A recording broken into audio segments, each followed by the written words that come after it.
الشیطان الرجیم بسم اللہ الرحمن الرحیم وَلَنَبْلُوَنَّكُمْ بِشَيْءٍ مِّنَ الْخَوْفِ وَالْجُوعِ وَنَقْصٍ مِّنَ الْأَمْوَالِ وَالْأَنفُسِ وَالثَّمَرَاتِ وَبَشِّرِ الصَّابِرِينَ الَّذِينَ إِذَا أَصَابَتْهُمْ مُصِيبَةٌ قَالُوا إِنَّا لِلَّهِ وَإِنَّا إِلَيْهِ رَاجِعُونَ أُولَٰئِكَ عَلَيْهِمْ صَلَوَاتٌ مِّن رَّبِّهِمْ وَرَحْمَةٌ وَأُولَٰئِكَ هُمُ الْمُهْتَدُونَ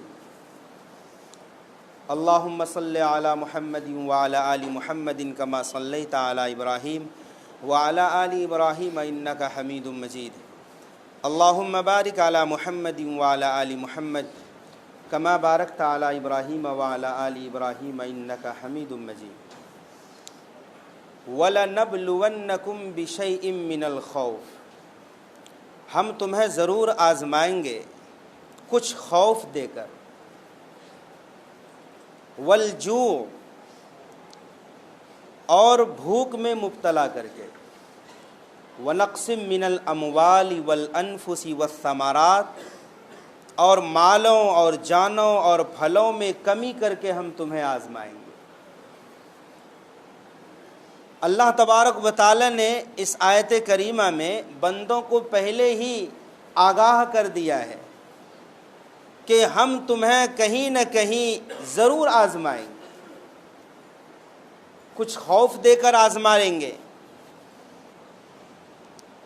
علامہ آلوسی علیہ الرحمہ فرماتے ہیں یہاں خوف سے مراد دشمن کا خوف ہے، دشمن کی طرف سے خوف اور ڈر، ان تمام چیزوں سے ہم تمہیں آزمائیں گے۔ لیکن ہاں جب ہم آزمائیں گے تو ہمارا مقصد امتحان لینا نہیں ہوگا، اللہ کو بندوں کا امتحان لینے کی کوئی ضرورت نہیں ہے۔ امتحان تو اس وقت لیا جاتا ہے کہ کسی کی قابلیت کا پتہ لگانا ہو۔ 100 بچے پڑھتے ہوں اسکول میں، کس بچے کے اندر قابلیت ہے، قابلیت کو دیکھنے کے لیے امتحان لیا جاتا ہے، صلاحیت کو پرکھنے کے لیے امتحان لیا جاتا ہے۔ رب تبارک و تعالی کو قابلیت دیکھنے کی کوئی ضرورت نہیں ہے، وہ تو علیم بذات الصدور ہے، سینوں میں چھپے ہوئے بھید کو رب جانتا ہے، لطیف الخبیر ہے، باریک داں ہے۔ تو اللہ تعالیٰ کسی کی قابلیت کو پرکھنا نہیں چاہتا ہے، تو کیا چاہتا ہے؟ اللہ تبارک و تعالیٰ اس لیے آزمانا چاہتا ہے کہ دنیا والوں کو ہم بتا دیں کہ ہم نے فلاں کو آزمایا تو اس آزمائش میں میرا بندہ ثابت قدم رہا اور صبر کا مظاہرہ کیا ہے۔ ہم تمہارے چرچا کرنا چاہتے ہیں، اقوام عالم میں ہم تمہاری تعریف کرنا چاہتے ہیں کہ مسلمان ایک ایسی قوم ہے کہ جب ان پر مصیبت کی بارش ہوتی ہے تو مسلمان صبر کرتا ہے اور مسلمان کہتا ہے انا للہ و انا الیہ راجعون۔ یہ بڑا پیارا بول ہے، بڑا پیارا جملہ ہے اور بہترین ورڈ ہے یہ۔ اس کا معنی ہے بے شک ہم اللہ کے لیے ہیں اور اللہ ہی کی طرف ہم سب لوٹ کر جانے والے ہیں۔ اللہ کے رسول صلی اللہ علیہ وسلم ذرا سی مصیبت پر، جس کی طرف عام طور پر لوگوں کا دھیان نہیں جاتا، وہاں بھی اللہ کے حبیب انا للہ پڑھتے تھے۔ کہاں پڑھتے تھے؟ کانٹا چبھ گیا، اللہ کے نبی صلی اللہ علیہ وسلم پڑھتے انا للہ و انا الیہ راجعون۔ مچھر نے کاٹ لیا تو اللہ کے نبی پڑھتے انا للہ و انا الیہ راجعون۔ چراغ بجھ گیا، اللہ کے نبی، یہ ایک ادنا سی تکلیف ہے، مومن کا اس طرف دھیان بھی نہیں جاتا کہ یہ بھی کوئی پریشانی۔ جوتے اور چپل کا فیتا ٹوٹ جاتا تھا، اللہ کے نبی پڑھتے تھے انا للہ و انا الیہ راجعون۔ اور ایک اصول بتا دیا کہ مومن کو بڑی یا چھوٹی جو بھی تکلیف پہنچے اس وقت حکم ہے کہ انا للہ پڑھنا چاہیے۔ تو اس سنت کو ہم سب بھی زندہ کرنے والے بنے۔ جہاں کہیں لائٹ چلی جائے، بجلی گل ہو جائے، تو اب چراغ کا زمانہ نہیں رہا کہ ہم چراغ کے پیچھے بھاگیں کہ چراغ تو ہے نہیں، بجلی گل ہو جائے تو انا للہ پڑھیں، چپل جوتا ٹوٹ جائے، کوئی ادنا سی ادنا مصیبت ہو تو انا للہ پڑھنا چاہیے۔ اور صبر کرنے کے لیے اس سے اچھا جملہ کائنات میں کچھ ہو ہی نہیں سکتا ہے۔ انا للہ کہ بے شک ہم اللہ کے لیے ہیں اور اللہ ہی کی طرف لوٹ کر جانے والے ہیں۔ حضرت تھانوی رحمۃ اللہ علیہ نے بڑی انوکھی مثال دی ہے کہ ایک شخص ہے، ایک الماری کا مالک ہے، وہ الماری میں دو خانے ہیں، نیچے کا خانہ ہے اور اوپر کا خانہ ہے، جیسا کہ عام طور پر ہوتا ہے۔ اب الماری کا مالک اپنے نوکر کو کہتا ہے کہ نیچے کے خانے میں 1 درجن پیالیاں رکھی ہوئی ہے، تم ایسا کرو 2 پیالی کو اٹھاؤ اور اوپر کے خانے میں رکھ دو۔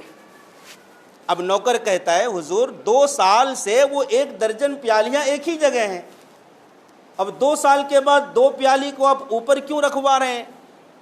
تو کہتا ہے کہ کیوں مت بولو، اس لیے کہ الماری کا مالک میں ہوں، نیچے کے خانے کا مالک میں ہوں، اوپر کا بھی مالک میں ہوں، پیالیاں میری ہے، تو مالک کو اختیار ہے کہ وہ چیز جہاں چاہے رکھے۔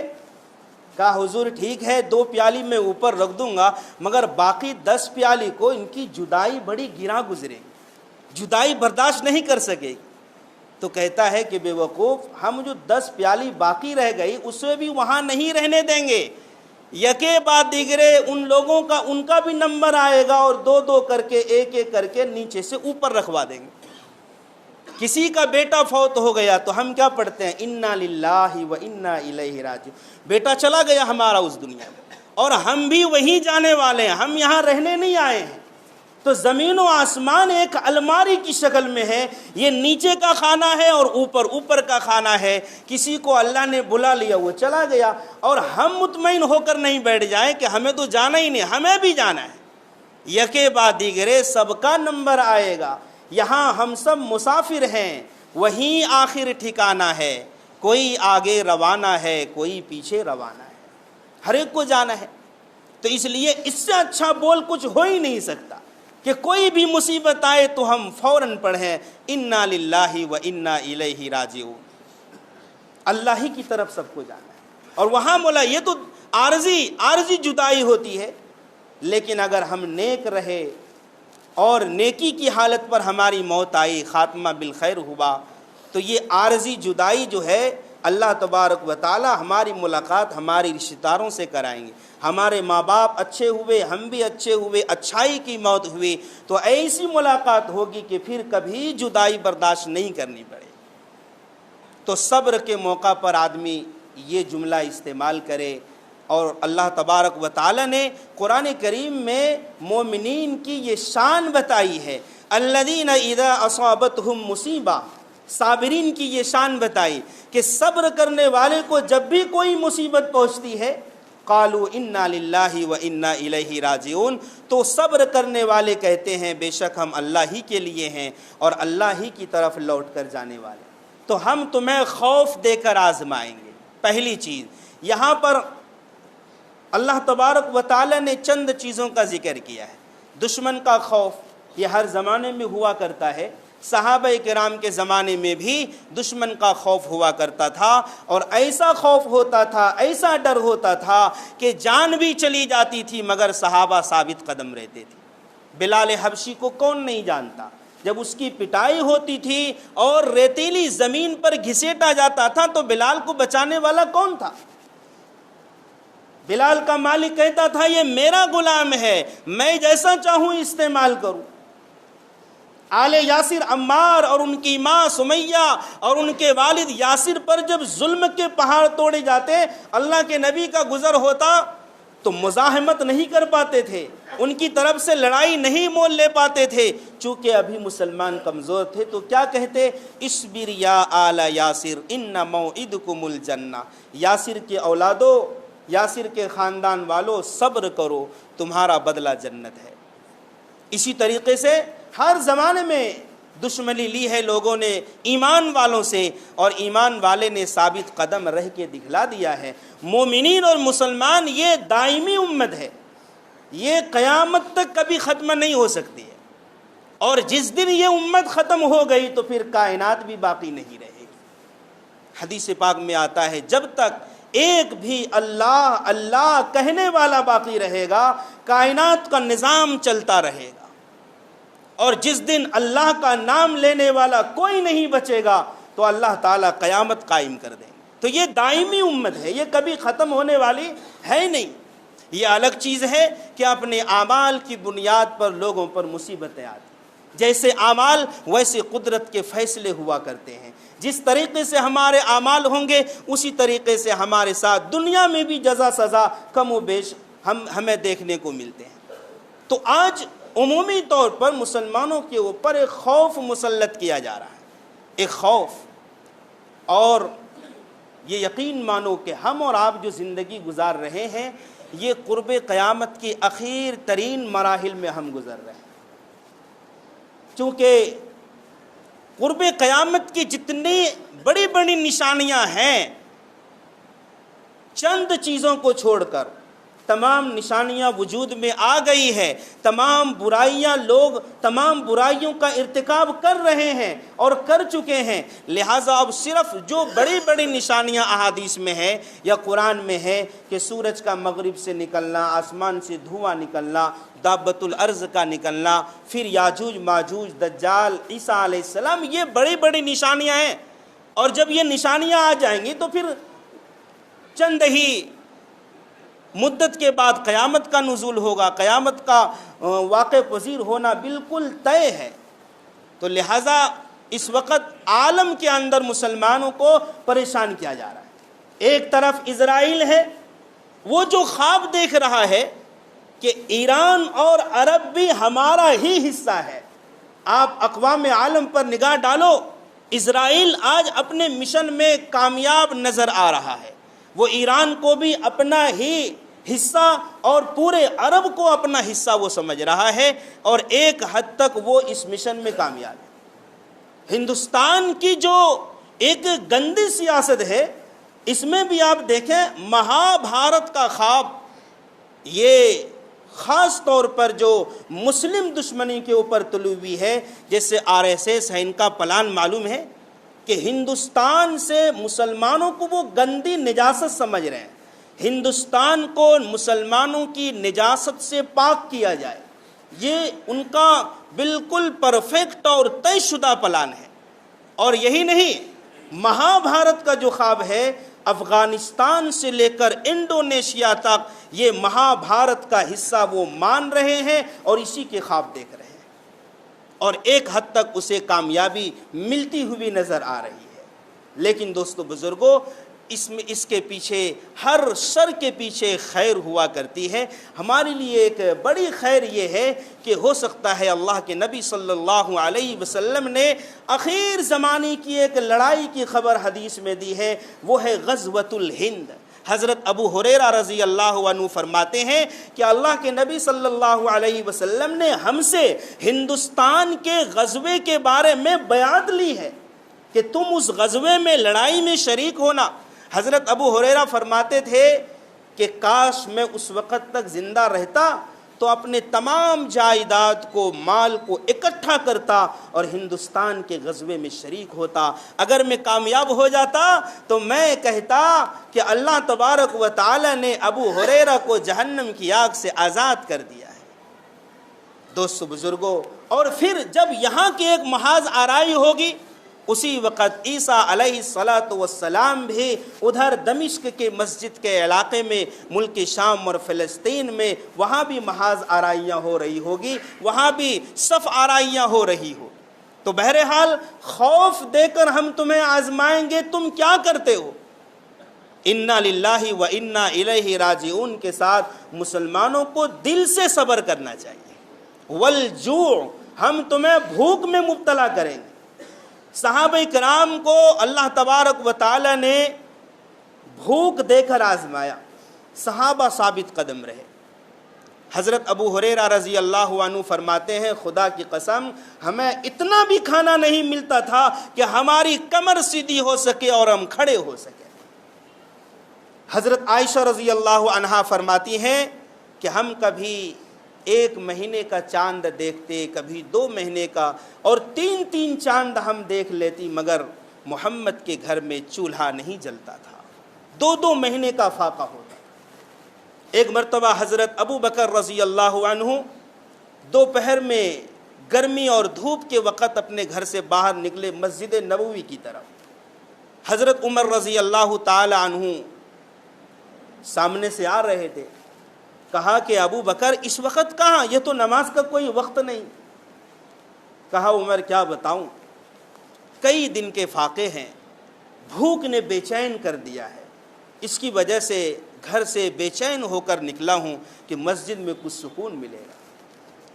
تو ابو بکر رضی اللہ عنہ نے پوچھا عمر تم کہاں جا رہے ہو؟ کہا خدا کی قسم میری بھی یہی حالت ہے، میرا بھی کئی دن سے فاقہ ہے، اسی بھوک نے مجھے بھی گھر سے نکالا ہے۔ دونوں مسجد نبوی پہنچے۔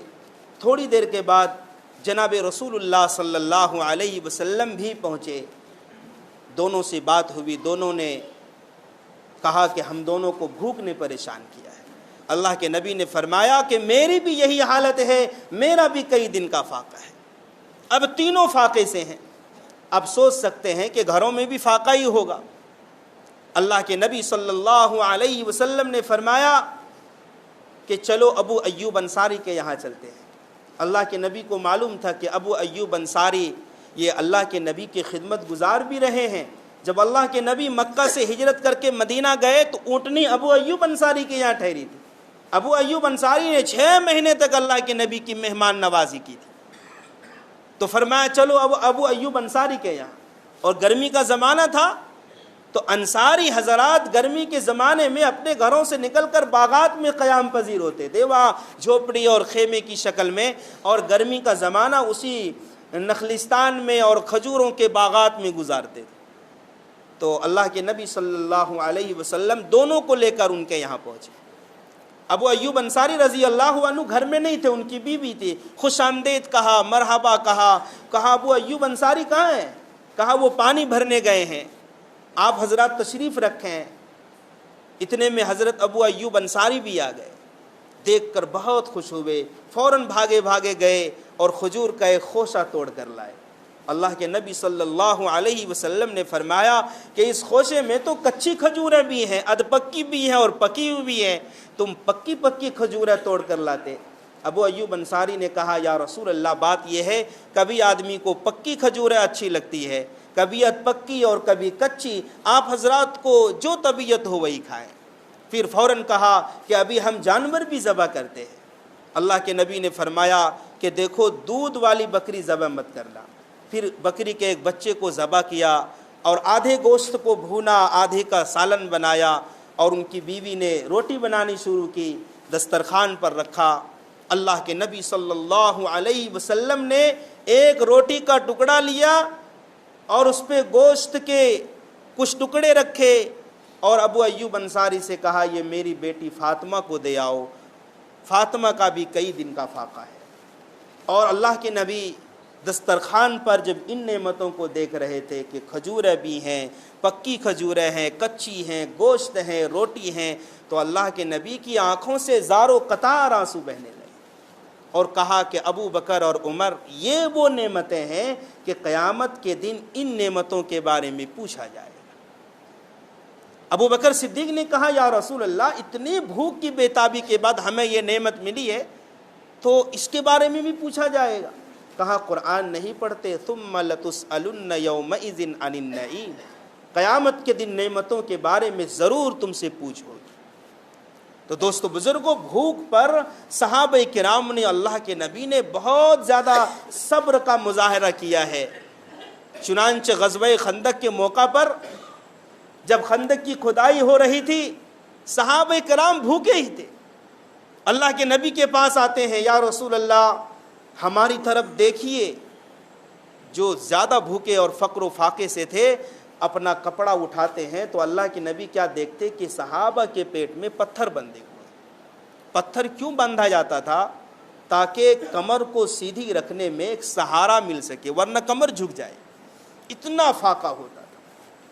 تو اللہ کے نبی نے اپنے یاروں کی تسلی کے لیے اپنا بھی کپڑا اٹھا دیا، تو صحابہ دیکھ کر حیران رہ گئے کہ میرے آقا کے بدن پر اور پیٹ پر تو 2 پتھر بندھے ہوئے۔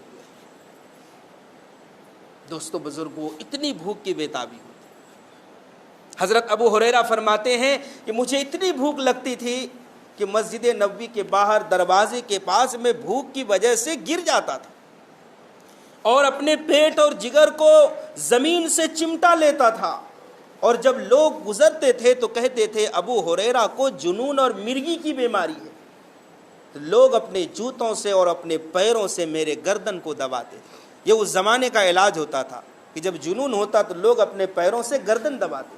ابو ہریرہ رضی اللہ عنہ فرماتے ہیں خدا کی قسم مجھے مرگی کی بیماری نہیں تھی، جنون نہیں تھا، پاگل پن نہیں تھا، وہ تو بھوک تھی۔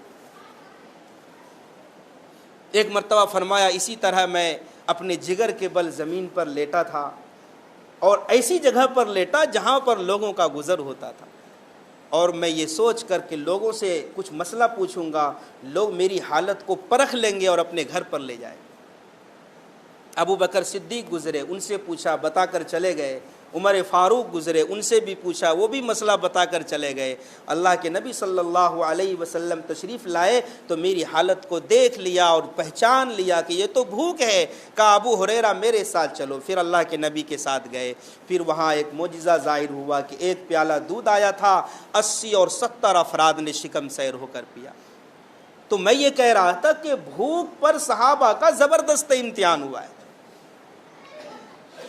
شام کا وقت ہے، اندھیرا چھانے ہی والا ہے، ایک پردیسی آتا ہے اللہ کے نبی کی خدمت میں، صحابہ کا بھی مجمع ہے۔ یا رسول اللہ میں بھوکا ہوں۔ اللہ کے نبی نے فرمایا بیٹھو، آپ ہمارے مہمان ہو۔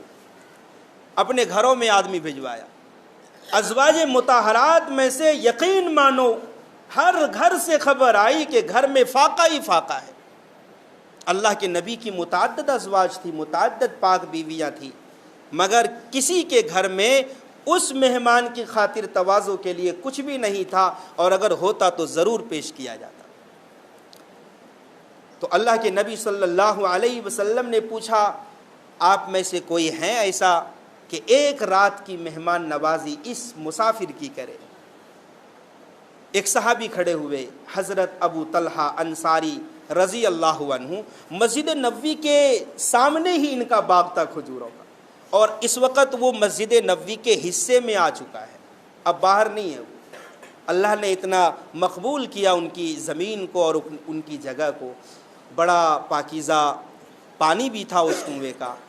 حضرت ابو طلحہ انصاری چلے گئے اس مہمان کو لے کے، بیوی سے کہا کہ اللہ کے نبی صلی اللہ علیہ وسلم کا مہمان ہے تو ان کی خاطر تواضع ہونی چاہیے اور گھر میں کچھ چھپا کر مت رکھنا۔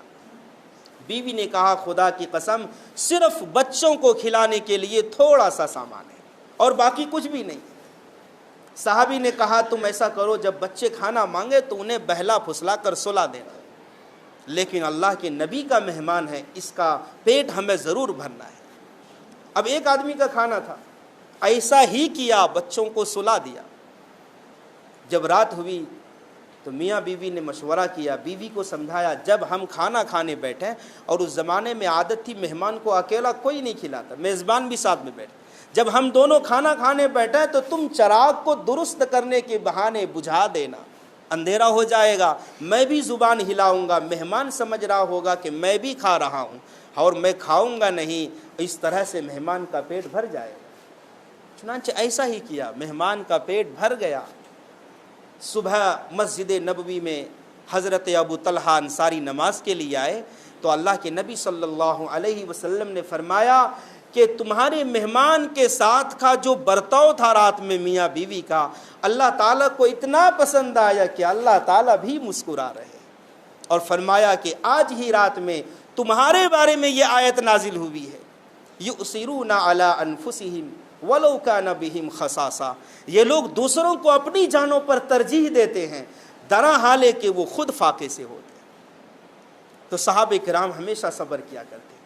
ایک اور واقعہ ہے، حدیث کی کتابوں میں ملتا ہے، امام بخاری رحمۃ اللہ علیہ نے اس حدیث کو غزوہ سیف البحر کے ذیل میں نقل کیا ہے کہ اللہ کے نبی صلی اللہ علیہ وسلم نے 300 اونٹ سواروں کا ایک لشکر سمندر کے ساحل کی طرف بھیجتے ہیں دشمن کے مقابلے کے لیے۔ کتنے ہیں؟ 300 سوار ہیں اونٹوں کے ساتھ۔ جب وہاں گئے اور ان کے امیر تھے حضرت ابو عبیدہ ابن جراح رضی اللہ عنہ، جنہیں اللہ کے نبی نے امین امت ہونے کا خطاب دیا تھا، تو اتنی تنگ دستی ہوئی کہ سامان سفر جو توشہ تھا بہت جلد ختم ہو گیا۔ تو جو لشکر کا امیر تھا ابو عبیدہ ابن جراح، انہوں نے کہا کہ جس کے پاس جتنی کھجوریں ہیں، کھانے پینے کا سامان ہے، سب اکٹھا کرو۔ ابو عبیدہ ابن جراح نے اپنے کنٹرول میں لے لیا۔ تو کبھی ایک ایک مٹھی کھجور سب میں تقسیم ہوتی تھی، اور پھر جب اور زیادہ تنگی ہوئی تو ایک ایک کھجوریں ملنے لگی صحابہ کو۔ ایک صحابی کو ایک کھجور، اسی کو چوس لیتے اور پانی پی لیتے تھے۔ حضرت جابر رضی اللہ عنہ کے شاگرد پوچھتے ہیں حضرت جابر سے کہ ایک کھجور میں کیا بنتا ہوگا؟ حضرت جابر فرماتے ہیں کہ ارے ایک کھجور کی قیمت تو اس وقت معلوم ہوئی جب وہ بھی نہیں ملنے لگی۔ اب فاقے سے ہے، درختوں کے سوکھے پتے گراتے ہیں، اسے پانی میں بھگو کر پی لیتے ہیں۔ یہ بڑی تنگی کا زمانہ تھا، صبر کیا۔ ایک صحابی بڑے مالدار تھے، انہوں نے کہا کہ ہم مدینے میں جا کر اونٹ کی قیمت دیں گے، تو روزانہ 3 اونٹ ذبح کرنے لگے، تو اونٹ کم ہونے لگے۔ لشکر کے امیر نے کہا اگر ایسا کرو گے تو ہم لوگ واپس کیسے جائیں گے، لہٰذا بند کر دیا۔ جب سمندر کے ساحل پر پہنچے تو صحابہ کرام نے کیا دیکھا؟ ایک پہاڑ نما ایک مخلوق ہے، مچھلی ہے جسے عنبر کہا جاتا ہے۔ مچھلی پا گئے صحابہ کرام، اتنی بڑی مچھلی تھی کہ 300 صحابہ نے، بھوکے پیاسے صحابہ نے 18 دن تک صبح شام پیٹ بھر کر کھاتے رہے، مگر ختم نہیں ہوا۔ مچھلی کا گوشت توشہ دان میں مدینہ پہنچنے کے بعد بھی باقی رہا۔ کتنی بڑی مچھلی ہو سکتی ہے؟ تو صحابہ کرام فرماتے ہیں کہ ہم کیا کرتے تھے، اس مچھلی کی آنکھوں سے چربی کئی ڈول نکالتے تھے، کئی بالٹی چربی، اور جب آنکھ نکالنے کے بعد اس میں کھڈا ہو جاتا تھا، اس کھڈے میں ہم 4-5 آدمی آرام سے بیٹھ جاتے تھے، اتنی بڑی مچھلی۔ حضرت ابو عبیدہ فرماتے ہیں کہ میں نے اس مچھلی کی پسلی جو موٹا کانٹا ہوتا ہے اس کے 3 حصے کیے اور ایک گیٹ بنایا، ایک اس طرف کھڑا کیا، ایک اس طرف، ایک اوپر سے، اور ایک لمبے آدمی کو لمبے اونٹ پر بٹھا کر اس کے نیچے سے گزارا تو وہ اس گیٹ تک نہیں پہنچ سکا، اتنی بڑی مچھلی تھی۔ تو اللہ تبارک و تعالیٰ بھی قرآن میں فرماتا ہے ان مع العسر یسرا، ہر تنگی کے بعد آسانی ہوتی ہے، لہٰذا ہم تمہیں آزمائیں گے، خوف دے کر، بھوک دے کر، مالوں میں کمی کر کے، تجارت میں نقصان ہوگا، تجارت نہیں ملے گی، کاروبار میں گھاٹا آئے گا، پھلوں میں، پیداوار میں کمی ہوگی، لیکن ہاں مسلمانوں تم اس وقت کیا کرنا؟ قرآن کہتا ہے تم اس وقت کہنا، دل سے بھی اس بات کو ماننا، انا للہ، بے شک ہم اللہ کے لیے ہے، وَإِنَّا إِلَيْهِ رَاجِعُونَ، اور بے شک ہم اللہ ہی کی طرف لوٹ کر جانے والے ہیں، وَمَا عَلَيْنَا إِلَّا الْبَلَاغُ۔